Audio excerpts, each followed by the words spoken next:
Alright, where's that stuff at? Where'd you post it to? I put it on the Thesis thing. Facebook? The Facebook Messenger. Something log in?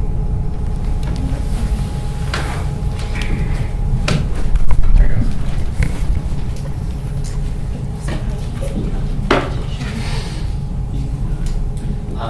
Can we meet Thursday? Did you see the email? Check your Email? Yeah. Alright. You're such a dad. What's an email? I have to go check and see when I work after this.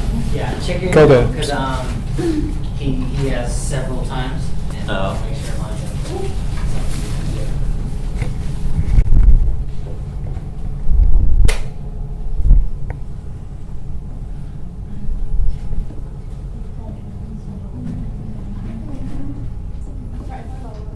Download these real quick. Well, if you loaded it to the Thesis thing, then all you have to do is go there on Facebook. Yeah, no, I'm saying I'm gonna download it. I definitely, Computers. I wanted to do it. Oh, okay, shut up, Jason, okay. Because it's hard to get to, it's hard to get commissions for it. How do you know it's a private page? Kind of small. How do you know a private page's name? What? What's that? Brutal. What? What you said, Shaq? I'm not saying anything. What? Your mouth. Oh my gosh, yeah. Mouth. So I just I'll wanted to die. find M O U F. another song that's Then I'll either die. kind of And you go to jail for the rest of your life. video. Still got hooked on the bodies there. Really audition and like Glad you found that. go through and try to figure out like what would be a lot of those artists and see if We're they back. have a song that actually fits the entirety of the script. The few quotes, the few lines. Oh, so I'm gonna run it from up here? Did Mike actually help write this? Sorry, you missed.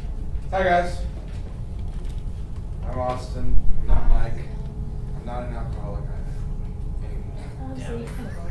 For the last, what, 15 minutes? You work at- You know what? I'm recovering. Okay. Yeah, I understand, I'm in that. Anyway, so, this is my script. The final. Okay. Did Mike really help write this? He up with the final revision. Yeah, and it's a lot. I like the way it smells. Better? Yeah, I like that. It's like Go, like one of Mick, those you boxes. know, I want to say Mick. Mick. What? Oh, No. no. Is that it? Okay. Okay. So I started working on this script. Well, it was a different name. It was called The Final Show, or The Last Show or something. And it's like evolved names over and over and over. And character names have changed as well. But this is the final. And this is what I'm doing for my practicum. And I'd like to hear y'all's input on this final revision because just little things I can change that would help. I think the structure's pretty good for now, but that's up to you. So I'm just gonna go ahead and get us cast. Java, how do you feel about cussing right now? I'll do it for your script. You'll do it? Okay, I'm gonna cast you as Ricky. Good. I'm Yeah, okay, for Scorsese. gonna cast you as Pale. Okay. Me? Yes. Alright. Because I know you don't cuss. I'm gonna give you. You're not asking him to cuss. No, but he doesn't put people doing it. I won't do it. And he won't do it. So I'm just gonna go ahead and put him in a different role. You're gonna be our narrator. I'm joking. I'm gonna put you as. Well, which one of you wants to be Jeff? Just raise your hand. Quick. Jeff. 3, 2, 1. Boom. He Okay, wants there's to- Jeff. All right. Which lady wants to be our Vanessa, and which one wants to be our groupie? It's set. Vanessa, groupie. And then I'll have you as stage manager I'm and fine with other that. voices like voice. Huh? I do voice. You want to do voice? Yeah, if you need me to. You got You voice. just I'll have you as stage manager and record owner, the studio owner. I do voice. I wasn't even looking. Yeah, you can be voice. Okay. And there's just like a few lines. That's it. Okay. I'll help out. And if there's another role that I totally missed out, you can get that. Okay. Cool. All right, let's go ahead and get started. Alright. Fade in. Exterior, Memphis, Tennessee, night, white hand shots. Shots of downtown Memphis, and darkness lingers around the area of a concert venue. Exterior, concert venue, night. A man is seen in the shadows of a black alleyway behind the concert venue. Shuffling his feet nervously and smoking a cigarette, the man is Ricky Tricks, a seasoned musician wearing the rock star attire. He leans against a wall by the stage door. The door opens and a stage manager, a man in his 30s, appears with a headset on and black clothes. 2 minutes, Mr. Tricks. Ricky looks over at the stage manager in the doorway. Thank you. Ricky turns his back to the door and the stage manager leaves the doorway. The door closes behind him. Ricky tosses his cigarette and walks inside and closes the door. Interior concert stage wing, night. The sound of the audience is growling with anticipation while Ricky waits in the wings of the stage. A female guitarist, Vanessa, passes by Ricky, amped. It's go time. Vanessa stops, grabs Ricky's face. Hey, you ready, spaghetti? We gotta do this. Ricky nods. Yeah, motherfuckers. Sure about Vanessa walks on stage. Ricky is still standing in the darkened wing of the stage for a moment. We see his hands shaking. A voice is heard over the speakers in the venue. Are you ready to make some noise? A loud roar comes from the crowd. Oh, sorry. Put your hands together. I'm sorry. Put your hands together. This is the last show from his world tour. Looks like you got the fucking job of Memphis. Make some noise for Ricky Tricks. Crowd explodes. Ricky doesn't move. Vanessa looks back with a WTF moment. Jeff Reynolds, man 40s, and Ricky's manager appears from the darkness. Hear that? Anticipation. It's for you, brother. Ricky says nothing. What's on your mind, Ricky? Nothing. Just this new song. The lyrics. Can't get it right in my head. Ricky, the session's tomorrow. All these people are here to see you tonight. Go out there and give them what they want. It hasn't felt right on stage lately. I can't get my head in the right place. Jeff pulls a small bag from his pocket, places it in Ricky's hand. So, get your head in the right place. It's the last night of the tour, Ricky. Live a little. Interior concert stage night. Ricky and the band are playing down by the river. The crowd is going crazy. Ricky is killing. The band is blowing the roof off. Down by the river plays throughout the sequence. Interior green room night. Ricky continues to drink while many women dance in the room. Interior bar night. Ricky walks in with a groupie under his arm. They do several shots with bar patrons. Interior bar bathroom night. Ricky and the groupie are in the bathroom. Groupie pulls her shirt down to show off more cleavage. Groupie then hands Ricky a small bag of coke. Ricky leans the groupie back, lines up the coke across her chest and snorts it off. They laugh until they hear a bang on the door. Exterior bar night. Ricky and the groupie stumble out of the bar and make it into a taxi cab. Down by the river fades out. Interior groupie's apartment day. Ricky wakes up in bed with the groupie. We can now see that Ricky is heavily tattooed. Shit. I need to go. The groupie is only just waiting. What? Hi, baby. I just need to get out of here. But didn't you have a good time, honey? I can't be doing this shit anymore. Sure seems like you had a good time. Ricky suddenly runs to the bathroom and pukes. Oh my god, are you okay? Fuck. Yeah, I'm fine. Ricky runs out of the bathroom, half dressed and barefoot. Ricky stops. Wait. Ricky grabs a rolled up bill lying on the table. It clearly had been used for snorting lines. Here, take this. Ricky hands the bill to the groupie. She unrolls the bill. It's a $100 bill. Ricky is too embarrassed to switch it for a smaller bill. It's for my mess. Ricky runs out of the apartment. Ricky slams the door. Exterior apartment building day. Ricky walks out of the apartment building. Ricky stops to find Jeff waiting in the parking lot holding a bag of clothes in one hand and a newspaper in the other. Ricky wakes up to Jeff. Have fun last night? How the hell did you find me here? Well, you never did take groupies back to your hotel. I know you better than you know yourself, Ricky. Ricky is silent. Ricky and Jeff walk towards the van. Great show last night. And I'm not the only one who thought so. Jeff shows the entertainment section of the Tennessean to Ricky. Ricky isn't impressed. They love you, Ricky. You were on fire. I was on a lot of things, thanks to you. Just trying to keep you happy, man. Ricky. Ricky is silent. Okay, well, I tracked you down because I have a little surprise for you. Pulled some strings with the label. We're not cutting the new tracks in Nashville. This gets Ricky's attention. We're going home, brother. The shows. Yeah, man. Want a cup of coffee? No, sir. Is that right? Nah, sir. Nah, sir. Already had mine. Let me just get a smoke in before we get started. Exterior recording studio day. Ricky walks out of the studio and lights up a cigarette. He pulls out a folded piece of paper from his pocket and stares at the words scribbled onto it. A younger looking man leans against the studio wall. Nice tats. Ricky looks over at the man and nods. Thanks. You getting around here?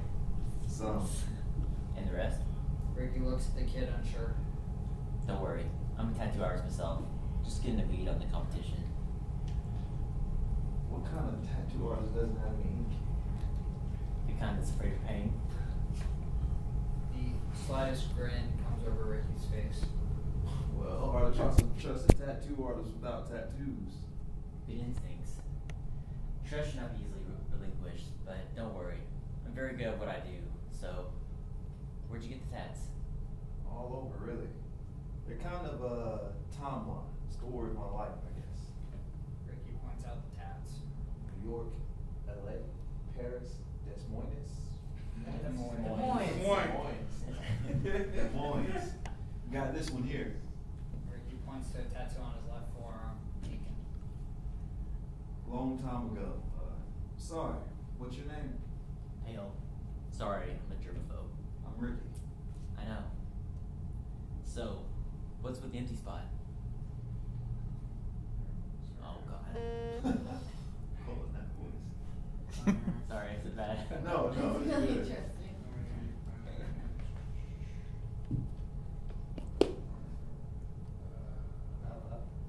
There you go. Down.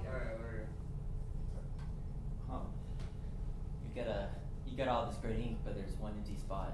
Ricky looks at his right forearm. Guess that part of the story hadn't been written yet. Like these lyrics. What kind of name is Pale? It's just a nickname. Anyway, I've been following your career for years now. Years. How old are you? Older than I look. Listen, gotta be honest. I wasn't just hiding out here all morning just to get a gander at your ink. I was wondering if I could get your story before you leave town. Wait, you're a journalist. Thought you said you were a tattoo artist.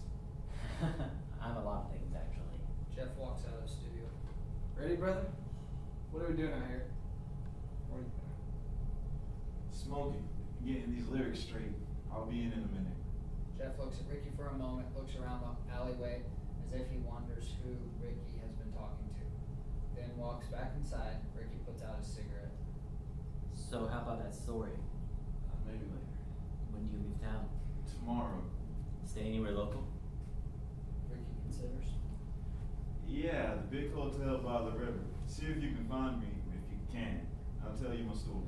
I'll find you. I'm sorry. Ricky walks into the studio. Interior recording studio day. Ricky walks and bumps into Vanessa. You ready? I don't know. I need you to be honest with me. What's up? How did I do last night? Are you serious? Yes. You kicked ass. Look, so we had a couple of rough shows on the tour, Ricky. It happens to the best of them, but you closed it out, man. Last night was vintage Ricky tricks. Yeah. Do you think I need it? Need what? The alcohol and drugs. I know the tour didn't go well. Record sales are crap. The label's not happy. Jeff's shitting himself. Why do you think he brought us down here? I tried to do this clean, Vanessa, and it didn't work. You said it yourself. Then, last night. I feel like I'm stuck in a box with no windows. I need to know there's something outside of all that. Something outside of all this that's real. I need to know if I'm real. You're one of the only people I can trust. So please, be honest with me, Vanessa. Am I only good when I'm high? Silence. That's what I figured. Ricky, get a grip. You're a fucking rock star. Be a fucking rock star. Vanessa walks back to the recording booth. Ricky soon follows. Around the corner, Jeff appears to have overheard the conversation. Interior recording studio night. The band is finally leaving the studio. Ricky is clearly frustrated. Jeff stops Ricky in the doorway. Rick, what's going on? I don't know what you're talking about. You okay? Yeah, I'm good. Just tired. Alright. Well, get some rest, brother. Ricky walks out of the studio. Vanessa is stopped by Jeff. I overheard your conversation with Vicky. I think he just needs to be getting the right frame of mind. Jeff places a bag of drugs in Vanessa's hands. Jeff. Don't you pull out some moral compass on me now, Vanessa? Not after the things I've seen you do to get where you are. The tour sucked. The label's getting ready to drop him. This is his last shot. And if he goes down, we go down with him. You get that? I worked too hard for this. We worked too hard for this. But the song is good, Jeff. I know Ricky's being weird about it, but Jesus, did you hear those lyrics? He's never written anything so honest. I don't want to hurt him, Jeff. He's got a good heart, you know. I'm not asking you to hurt him. I'm asking you to help him. One song is just one song. He's got an entire album to write, and he's not going to get it done like this. So unless you want to be back in the Nashville buzzing that sweet little ass to get session work like when I found you, help me get the old Ricky back. You can't do this without him. Interior Ricky's hotel room night. Ricky plays on an acoustic guitar alone in his room. Knock is heard at the door. Ricky opens the door to find Vanessa in a sexy outfit. You busy? No, I'm just working on some words. Well, you're about to be busy. Vanessa shuts the door. Jeff wants me to drug you. What? He overheard our conversation, and he thinks that this is what you need. Vanessa throws the bag at Ricky. He gave you this. Where is he? Downstairs. Ricky moves towards the door. Ricky, wait. Just wait. You asked me if you're only good when you were high. You deserve an answer. An honest answer. Silence. Yeah? Look, Ricky. I've been a fan of yours since I was a kid. Back in your Pale Rider days before you went solo. Before Deacon died. You and Deacon were out of your mind back then. Quintessential rock stars, drugs, parties. I was this weird little church girl from Alabama, made to wear pigtails and pink dresses, but the first time I heard Pale Rider, everything changed. I knew that's what I wanted. I mean, you got out of this shithole town and you became Ricky Tricks. You are the reason I brought my first guitar with Ricky. You're the reason I burned my pretty pink dresses, chopped off my hair, walked away from this town, that church, and played rock and roll until my fingers bled. And it was hard, Ricky, the things I did to get by, to get hurt. But when I finally got the chance to play with you, to be on stage with you every night, it was like living a fantasy. It was everything I ever wanted. And I don't want to lose that. I do not want to go back there, Ricky. But if it means hurting you to live this fantasy. Another knock is heard at the door. Who is it? This is Jeff. I got the CD from our session earlier. Ricky opens the door. Fuck you, Jeff. You trying to get Vanessa to drug me? Is that what she told you? It's the truth. Ricky tackles Jeff, knocking him down. Jeff drops the CD on the floor. If I want you to drunk or high, I can do it myself. I'm trying to help you, Ricky. Your fans only like you when you're high. Your band only likes you when you're high. I like you when you're. I only like you when you're high because you're only good when you're high.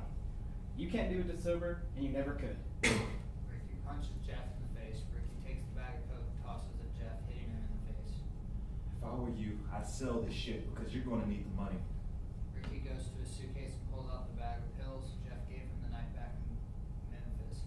Throws it in Jeff's face. And you can take your fucking tweaker pills too, you bottom-feeding cockpit. Jeff slowly gets himself up. You're making a big mistake, Ricky. You better talk some sense into him. Jeff walks out of the room, leaving the drugs on the floor. The silence lingers in the air. I'm sorry, Ricky. Is he right? What? Am I only good when I'm high? I think maybe that's what he believes. And what do you believe, Vanessa? Or are you too much a fucking coward to say it for yourself? I think you're only happy when you're high, Ricky, so maybe, in a way, Jeff's right. Vanessa leaves the room, clearly emotional. Ricky sees the drugs on the floor. He grabs the bag of coke and sets up 6 lines of it on a windowsill. Ricky snorts one line. One last knock is heard at the door. I don't want to talk to to you, Jeff. Is Pale familiar at the studio? Fuck. You said if I found you, we could talk. Found you. Oh, you with you? Ricky snorts one more line. Ricky opens the door and Pale walks in. Nice place. Thanks. It's not mine. You're funny. I'll add that to your story. Silence. What is going on? Well, let's get down to it, shall we? Sure. Pale and Ricky sit down at the table. So, how often are you out on the road? I don't know. Most of the time, I guess. Just shut down the 3-month tour in Memphis. On these tours, do you drink or do drugs? What kind of question is that? It won't make it into the interview. I'm just trying to get what kind of person you are. Yeah. I used to do a lot of drugs. And it killed my guitar player, my best friend. So I tried to quit. But that hasn't been working out too good. You want to quit? Yes. I said that, didn't I? Well, if you want to quit, why is there a Coke on the windowsill? Ricky gets up to put it away. Oh, it's okay. I was just asking. Ricky offers some to Pale. No thanks. My manager left it here. Does he use? No, but he likes it when I do. He tries to make you use? Yeah, he just left because I didn't use. But you're using it now. Well, yeah. So let me get this straight. You want to quit, but your manager wants you to use. When you don't use, he leaves. And then you use? Something like that. Sounds bad when you say it that way. I'm just saying, Mr. Tricks. He isn't here and you're using with no problems. Ricky gives his full attention to Pale now. Let's talk about your personal life. Are you married? Yes. Well, separated. Well, why is that? Why are you separated? Why do you think, man? Too many drugs. Too many women. Alright, well, my next question is, are you trying to reconcile? Look, I'm doing my best to avoid all the temptations. And you've been successful. Ricky gets up and moves to the window. Ricky, have you been successful in your efforts? Ricky snorts a line of coke. No. Well, alright then. Look, I tried. I tried hard. I went 3 fucking months, man. With every temptation you could imagine, just sitting there on a silver platter. And what did that get me? My tour sucked. My manager's trying to slip me drugs so my record label doesn't drop me. And I can't tell if a song is good or not anymore. And to top it all off, the last person I could trust says I'm no good if I'm not high. It's easy to put blame on others. Look, buddy, you got no idea what my life is like. You don't know what I've seen. You'd be surprised, but that's fine. Ricky sits back down. A few more questions and we're done. Good. Fine. Why don't you accept the fact you screw up and try to move in a different direction, away from those who steer you in a path that isn't good for you? What do you mean? If Jeff is the so-called person at fault in your life, why not get a new manager? Or change your career path? Or something different? Change my path. Yes. I'm Ricky fucking Tricks, man. I can't say that one. I am GD Rockstar. I can't change my career path. What kind of shit is that? Changing my career path? This is my purpose in life. I stuck with Jeff because he stuck with me. Man, through the shit times when I couldn't get a break, sure, he has caused me a lot of pain, just like I did him, but we got through it together. I just need a window to see through to the next thing. But now you realize you shouldn't work with him any longer. So why not move on with your life? How come you only do what he asks you to do? How come you can't make decisions on your own? I don't have to make the decisions because he does it for me. He always has. And he's usually been right. Silence in the room returns. Well, I think that's all the questions I have for you. Pale offers a handshake to Ricky. I thought you were a germaphobe. I know. Pale and Ricky shake hands. Goodbye, Ricky Tricks. Ricky begins to convulse in his chair. Pale only watches. Ricky dies. Ricky lays on the floor near his CD. Pale examines the CD and pockets it. Pale bends down, touches the empty spot on Ricky's right arm. Interior car day. Ricky wakes up in a car while riding in the back seat. Pale drives the car. Ricky lunges towards the door locks. Ricky attempts to unlock. The doors are unsuccessful. Morning. Let me out of the car. Sorry, Ricky. I can't do that. Child-proof locks. Did I? You did. it was your time. Why did you tell me you were a tattoo artist and a journalist? Who are you? I never told you I was a journalist. I just said I wanted your story, and I am a tattoo artist. Ricky looks at his right forearm, taped with cellophane. He begins to peel it back to reveal a new tattoo of the Grim Reaper riding a pale horse. He stares at Pale through the rearview mirror in shock.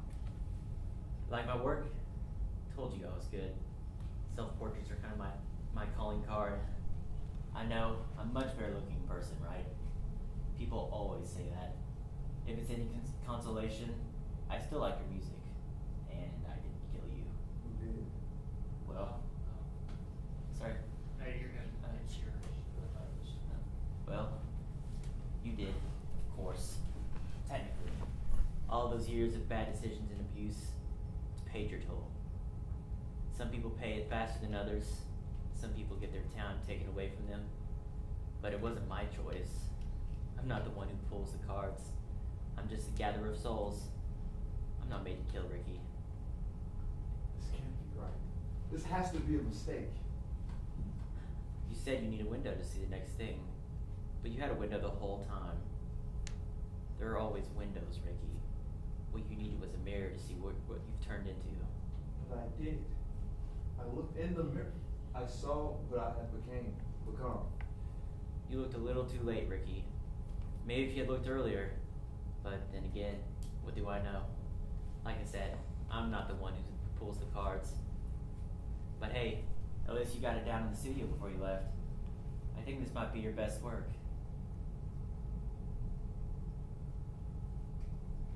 I'm sorry. Pale puts on the CD in the CD player. The Devil Never Tells. The last Ricky Trick song plays. Just face it, Ricky. There are some songs you just can't unsing. Exterior highway day. Pale's car drives off into the distance. Fade out.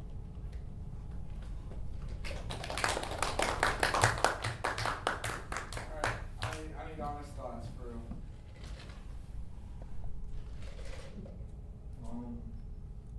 As far as script, be careful with you're directing it, so I guess you lose a feel to read with all the action description in the start. Question. Casting question. Have you started casting? Have you already? I'm assuming you already casted. Is Pale a guy? It is. Did you consider making it a girl? I did. Okay, just curious. I did, and Oh, I yeah. I felt the story would have been totally different. It would have been, but you had the whole thing with the group. Duh.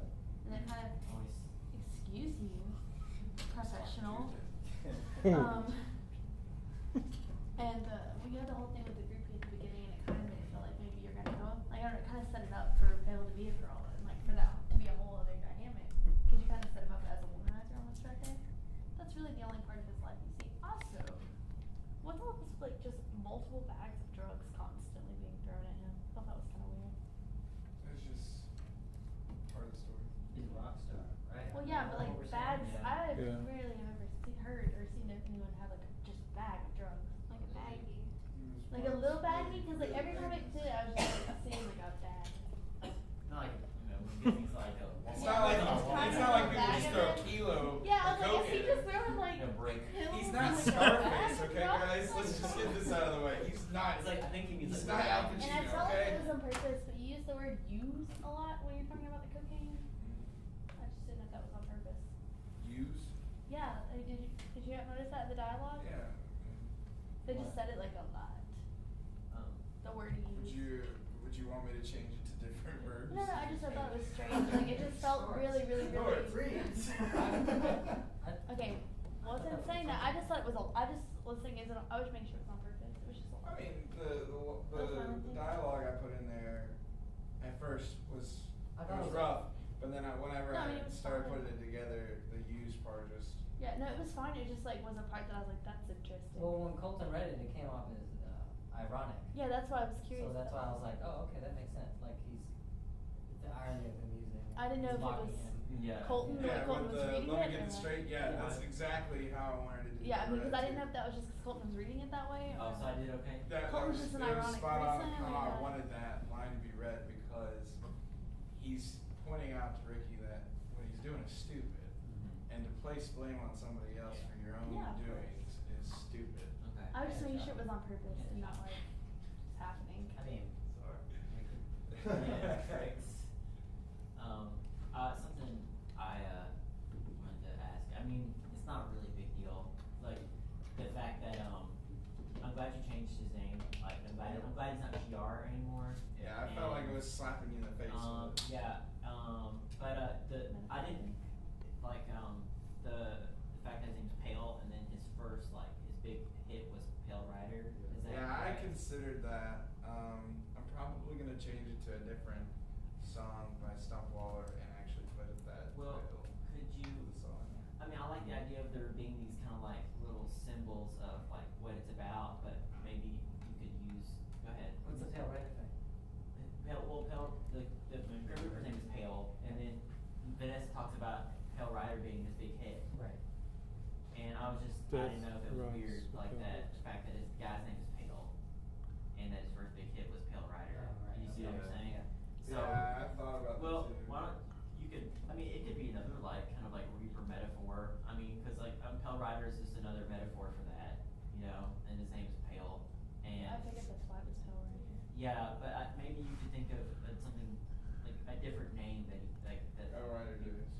Yeah, you see, back in Pale Rider days, and then but the first time I heard Pale Rider, I mean, it might not be a big deal. I just wanted to I see. agree. That's a Because good point. I agree with It's a very you. good point. Yeah, cause that was the one. I was afraid it would be confusing, but at the same time, I didn't, Just make one. I didn't think people would pick up on it that quick. I guess I just did, cause, we talk about it. Can't he address it? Can't Ricky address it? Maybe you'd be like, oh, that's interesting. Right. Yeah. Cause he says like what kind of name is Pale, Maybe and it's just like, coincidence. who are you to ask? Yeah. Or it's like, oh, I wasn't that's sure if Pale the Rider name was of a my, song or was like number. what he went by before Ricky Tricks. I don't know why, but I was like, okay, because when she says your Pale Rider days, I was like, okay, so was he once called Pale? Because how sometimes artists will like change The their way name. I was looking at it was as a band name. Okay, that was That's his what I band thought used to it- be in Oh. before he went big. Okay, that's what I thought it was. Like he was a Pale, because they change bands and stuff. I should probably make that clear. John? So I mean, this is just my thoughts. It's up to you. Like, maybe they could, cause are they in a car or where are they for that final Yeah. that scene? What do you mean? They're in a Yeah, car. in a car. Yeah. Maybe for part of that that conversation they're having, could they get there sooner in the car? Cause in the hotel room, it feels almost very exposition-y. Cause it's like we're getting all this new stuff about Ricky that I feel like it wasn't evidence fully. We're just hearing it through the dialogue, and it's also like, why is Ricky even telling this guy this? Because he's asking. But I feel like if you just get them to the car sooner, and then they start having all this conversation, then you should you can feel the weight. Just my opinion, you can feel the weight of the scenario more. Like, oh, he's using even without him there, and he's trying to explain himself, and now Pale is countering instead of having all in that one room. Just get them in the car sooner, and I feel it will give more of a reason why he's giving an account to Bell. But that's just my thoughts, because it just feels really exposition-y in that one moment. Well, I'm glad you pointed that out, and I do have an answer for you. Yes. The reason why I did it the way I did, and the reason why I named it The Trial of the Rockstar is he's basically on trial. And when he dies, he's being sentenced. That's why it's called that. And that's the whole point. Is he's facing what he's done. Couldn't Maybe have that that could same be- thing in the car. In the car, I mean, he wouldn't have a chance to go over it until after he's dead. He has to be to have that choice. Yeah, I get what you're saying.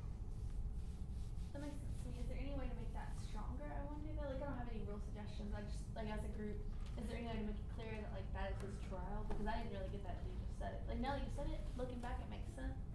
But I feel like maybe you could make it stronger where when they get to the car, they're like, oh, that's I why. probably could throw in a line about it in the car.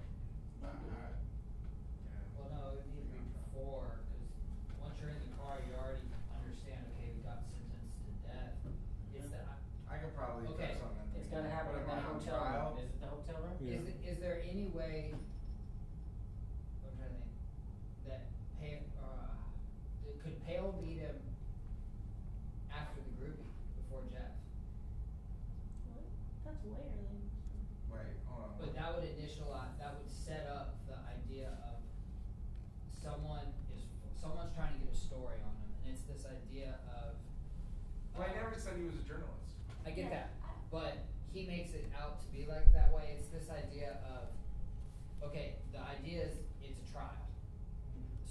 early on in the film, you need to establish the fact that someone's inquisiting of him.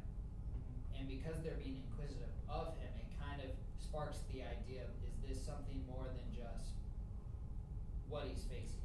Well, I have a question about when we first meet Pell, and the manager or Jeff, someone comes out the room, and it's obvious that Pell isn't there anymore.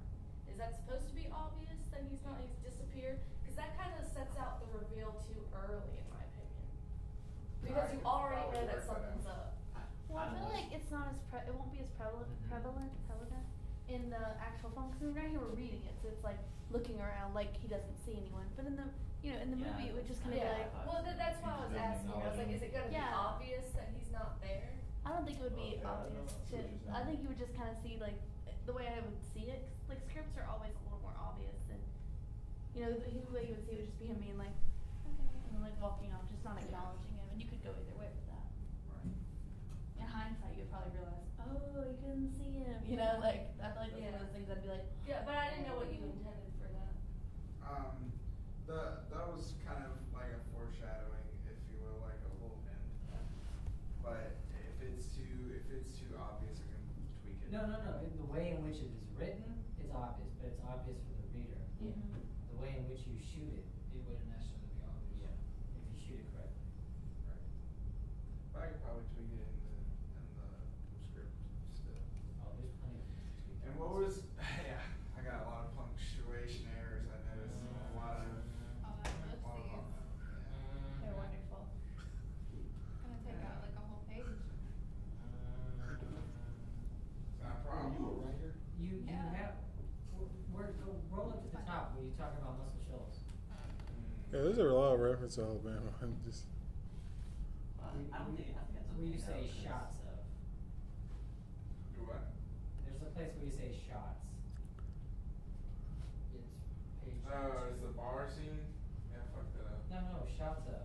When you first get into Muscle Shoals, and when you the first line, I think is what he's talking about, where he talks about establishing shots. Yeah, right there. Shots of Muscle Shoals. Yeah. Boo. Yeah. I mean, I know you're shooting this, but that doesn't necessarily mean we should be lazy. You should write that shit out. What are you saying? I can probably put it. No, I mean, you're gonna be shooting soon. So at that point, it doesn't matter. But come on, man. You should know better not to put shots of X. Describe what you're saying. We talked about a prose what? Prose storyboard? That's prose storyboard directly relates to your screenwriting here. If you just say shots of multiple shows, what the fuck? It doesn't convey an image, it doesn't convey any feeling, and that's what the prose storyboard comes with. It's just like Ricky's van makes its way through the small strip of work active town. I guarantee what's gonna happen here is that you're just gonna go around and shoot shit. Actually, what is this? You're gonna be like, yeah, muscle here, shoot that, shoot this, shoot that, shoot that. We'll piece it together in the edit and it will mean something. It won't mean anything unless you actually shoot for it. Well, what I had planned, I wasn't gonna just tell anybody just yet, but Keith's got a drum, so Okay. do a little aerial view. Sure. Can you describe an aerial view? Aerial view of this Aerial building view. by this building. Sure. Aerial view of bridge. Yeah. Like It's key still a landmarks, shot. Aerial thing. Aerial of. It's still a shot. Oh, I know. Alright. As a screenwriter, it's not your job to make the shots, it's your job to write the story. Yeah. But I mean, you are shooting, so I understand what you're saying. Story. But as a general thing, it's not your problem. Tell the story. But I mean, there is the whole thing, if you want certain shots in there, like, you could say, not there's like a skyline on Muscle Shoals, but stuff like that. Let's assume we're in a bigger city that has a skyline. The skyline of Muscle Shoals, as Ricky's van enters the city. You see, like, the whole thing. You can say- I Is know that that. better? I know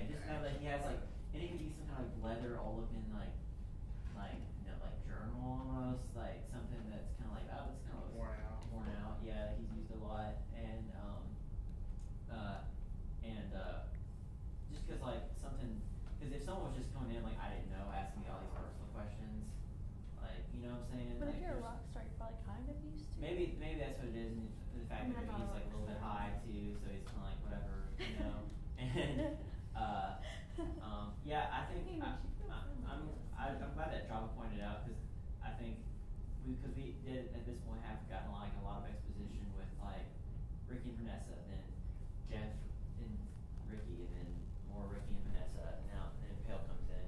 You know what I'm saying? So like, so I don't know if they're like, have you thought about like the way you're gonna do like the staging or like the blocking in this scene or anything? I have. Okay, cool. I think that'll help. I mean, it's probably one thing reading it, but it'll be probably more like once you kind of had an idea of like how you're gonna like stage it, like whatever. It'll be more interesting probably. The hardest part about learning and trying to figure out how to stage that whole scene where it's the trial is because I'm trying to do it in black and white. Oh yeah. So I'm using a lot of darkness for it. I'm just gonna say costuming is gonna do a lot for this entire thing, especially with the whole pale thing, because you can give away without giving away with the costuming, and I think that's gonna help. Have you thought about what you write about this, of course? What recording studio are you using? We're gonna be shooting at the Nut House. Okay, interesting. Because it's actually a good size venue, and I'm good friends with Jimmy, so he seemed to be alright with it. So.